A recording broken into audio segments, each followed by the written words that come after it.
Bhagwan Shri Yogi Ramsuratkumar ki Sarvam Yogi Ramsuratkumara Pranamastu.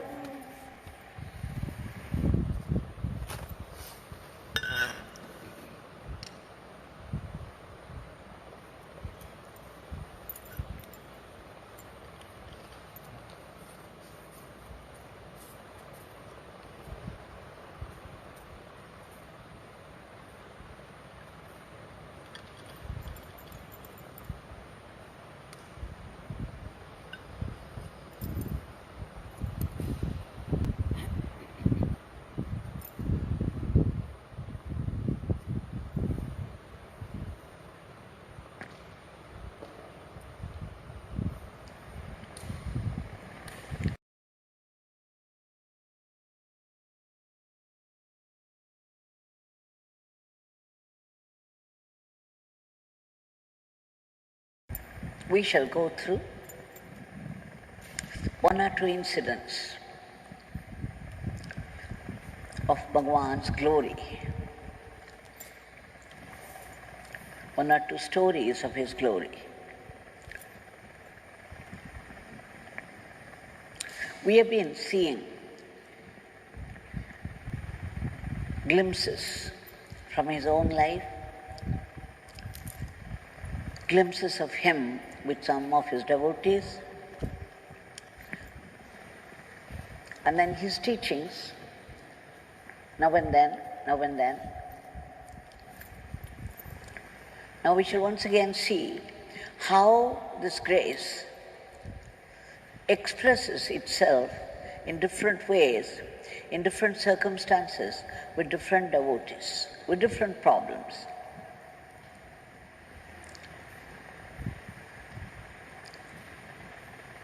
There was one Ganapathi, Sri Ganapathi ji, a Tapovanam devotee, a devotee of Sri Gnanananda Giri Swami of Tirukovilur. Whenever, from the late 60s, we find Bhagwan going to Tapovanam on certain occasions, and there many devotees of Sri Gnanananda Giri Swami became familiar. They got used to him, seeing him. They got used to his darshan also there in Tapovanam. And some of them moved closely with him. And after Gnanananda Giri Swami's Mahasamadhi, these devotees began to visit Bhagwan regularly. They began to see the one divinity in both these masters.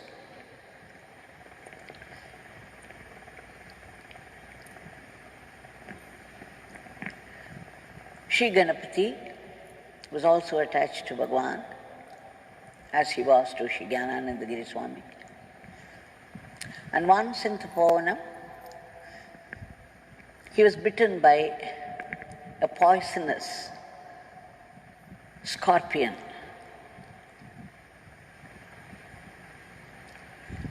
People could die of it. So this poison was slowly spreading everywhere, and he swooned. Bhagwan happened to be there, he took Ganapathi on his lap and began to fan him from head downwards. As he was fanning and fanning and fanning, the poison began to descend.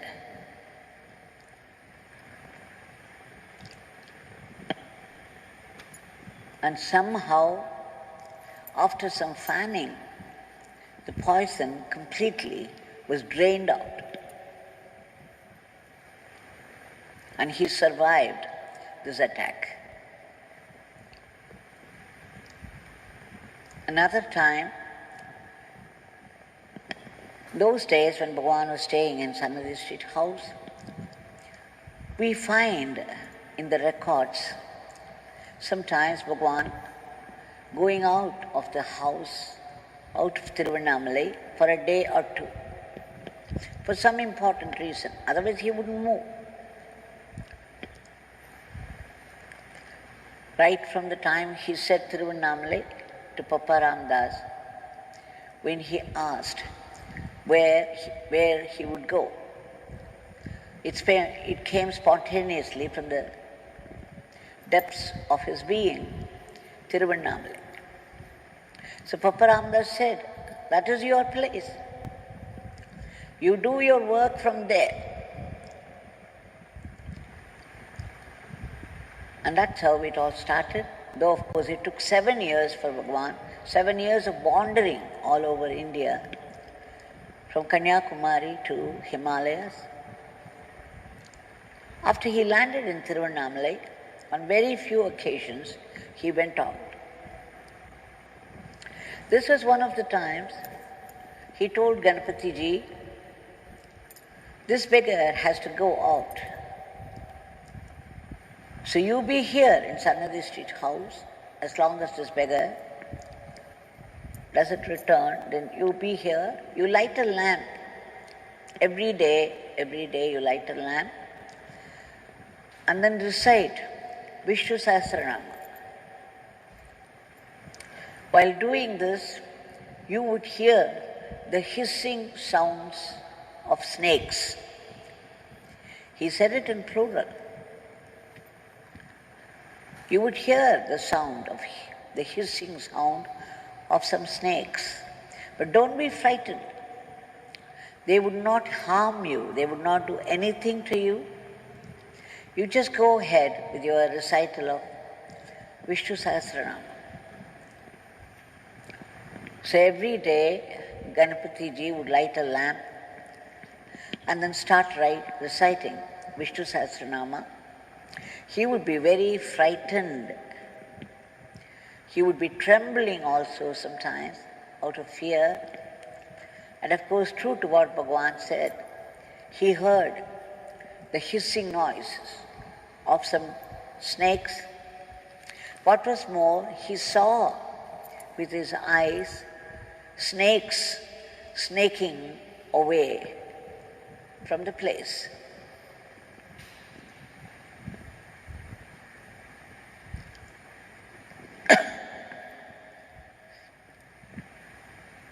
After that, when Bhagwan returned,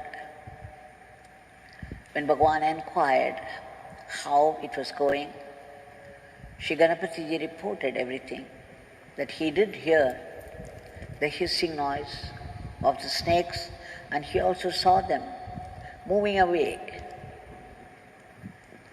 Then Bhagwan said, you are very brave. You did not give up the recital despite the fear that you felt. My father blesses you, Ganapathi ji. And then he blessed him nicely. It looks as though, just as he was bitten by a poisonous scorpion and Bhagwan had to get it out, the poison out of his system, it could be that he had the imminent danger of a snake bite. And Bhagwan probably saved him from a certain death by snake bite. In the horoscopes, we find a mark of this. Some people would have done some terrible things to the snakes in their past, and that would become a dosha, as they call it. There would be some reaction, some follow-up, some effects of this bad karma in this birth, and it could result in death also.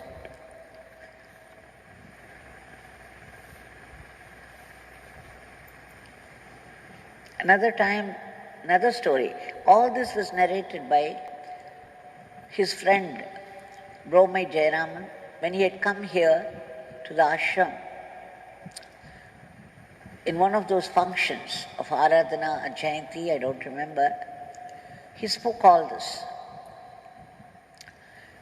He also said that once Ganapathi ji, he was in Chennai and he was doing some ceremony for the soul of his father who passed away. And then Bhagwan promised to come and take food on that day in his house. They would put 3 leaves and invite the gods to come down and partake the food.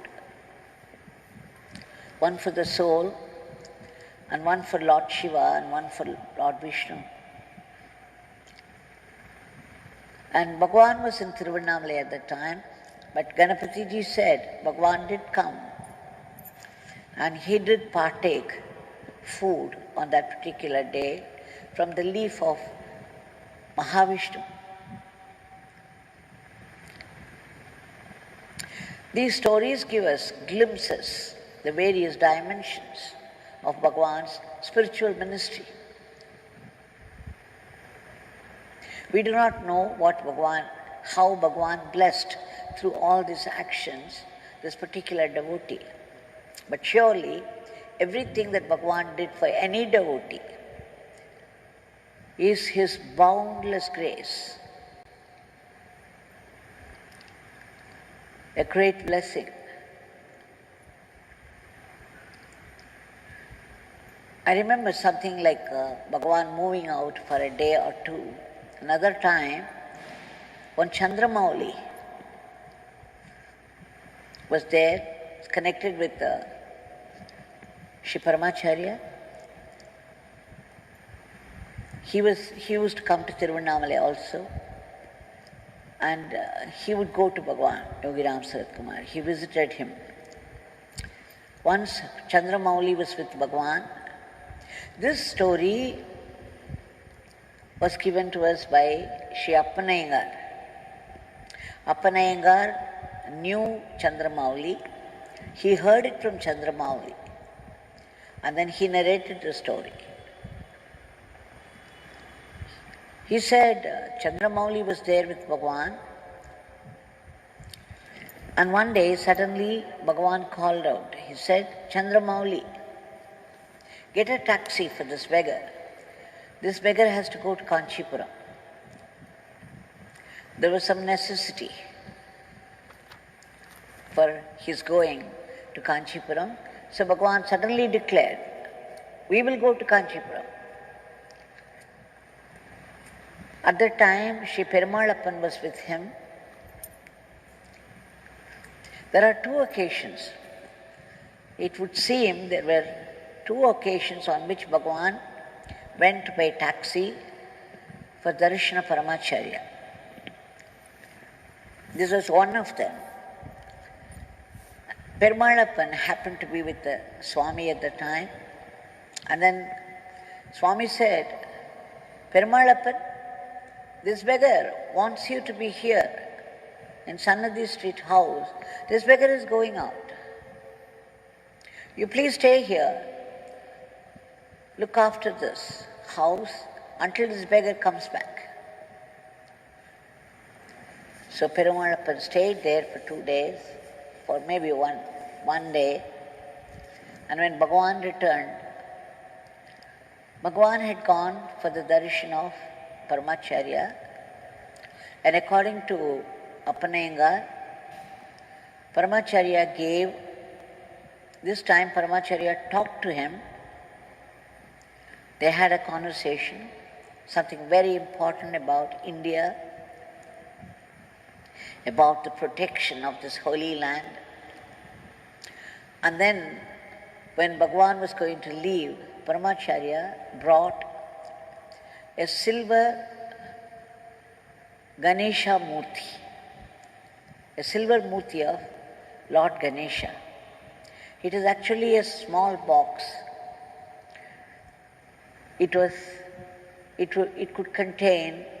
contained bhasma, that is vibhuti, the ashes. So Paramacharya came and gave it to Yogi Ramsuratkumar and left him. When Bhagwan returned to Sannidhi Street House at Tiruvannamalai, he saw Perumalappan was so sincerely looking after the house, without touching anything, without doing anything to the house or to the contents of the house. Bhagwan was very pleased with him. And then Bhagwan said, "My father blesses Perumalappan. Perumalappan has done a lot of work for this beggar. Perumalappan has helped this beggar for father's work. My father blesses Perumalappan." And then he gave the silver Ganesh Murti to Perumalappan. Perumalappan came and narrated this to Appanayangar. And as the story, at the end of the story, we hear that Perumalappan gave it away to another close friend of his. Generally, we don't do that. When Bhagwan gives something, whenever Bhagwan gave something to anybody, we have to preserve it. Bhagwan always insisted upon that, because if he gave a fruit, even a plantain or a small piece of sugar candy, that person, a doctor cannot give a tablet for one disease to another patient who is suffering from another disease. So whatever Bhagwan gave was a communication of blessings, and it was always specific.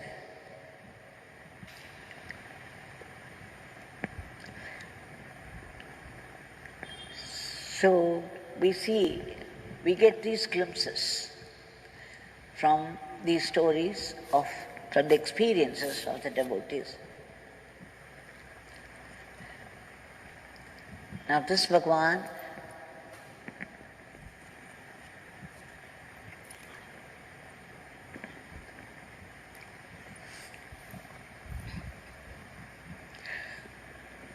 one time helped this Perumalappan out of a grave situation.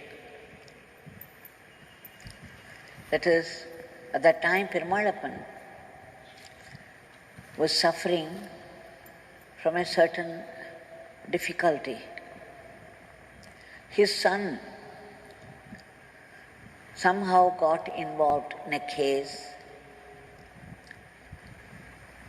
The customs people from Chennai used to come and threaten Perumalappan, "If you don't give us money, we would put him in jail. We would file a case against him, arrest him, put him in jail." So by threats, they were taking bribe of thousands of rupees. Because this process was going on for quite some time, every time they would come and collect money regularly. With the threat, if Perumalappan did not give the money, they would file a case against his son and put him in jail. Now when the money reached 2 lakhs, Perumalappan thought that was it. He rushed to Bhagwan and appealed to him. Bhagwan heard this preposterous story Then he said, Perumalappan, next time when those customs people come and demand money from you, demand a bribe from you, don't give it to them. You tell them, okay, if you want, you file a case. You do whatever you like. My father will see to the rest. And then Bhagwan added something. He said, there is a Kuladevata, the deity of the villages, worshipped specifically and specially by a particular family. Each family has its own deity for worship. So Bhagwan said, you go to your family deity's village, and there in the temple of your family deity, you take a lemon with you every day for 40 days, you take a lemon with you. And then the deity, the family deity, there was a trident with the murti of the family deity.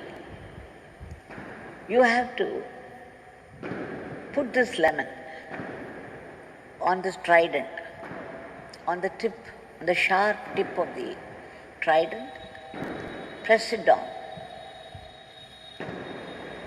and worship her and come away. Every day for 40 days you have to observe this. Worship your family deity and then put a fresh lemon on the tip of the trident. Fix it there. Prostrate and come. So 40 days Perumalappan did as was instructed, as instructed by Bhagwan. And after that, the court, they filed a case because he was not giving money, but then somehow the judge found this his son not guilty, and so they just put a fine of some 700 rupees or some 600 or 700 rupees. It ended easily without any dragging on. So Perumalappan rushed once again to express his gratitude to Bhagwan. And then Bhagwan said, they have fined 600 rupees. Don't pay it. You tell them you won't pay it. And then after some time, even that was waived. So we do not know why Bhagwan asked Perumalappan particularly to stay for the time when he was out, and he presented him a Vigna Vinayaka, a Ganesh Murti. Ganesh Murti, he is the destroyer, remover of obstacles. He would destroy all the vignas, meaning all the sufferings could easily be destroyed by Ganesh Murti if you worship him. And then, true to that, Perumalappan's problem was solved. So these things tell us how the grace works in different cases, in different ways, according to the needs of the situation. But the grace and the gracious Bhagwan is always the same, eternal and ever-flowing. And here is this Bhagwan, all-powerful Bhagwan, all-knowing Bhagwan, all-pervasive Bhagwan, in the form of his Murti, with his hand raised in benediction. We shall offer our today's prayers at his feet, seeking once again relief from the suffering of the world. Bhagwan, how you have averted the sufferings of devotees in different situations. Now here is one situation. The corona poison is occupying the whole world. It's threatening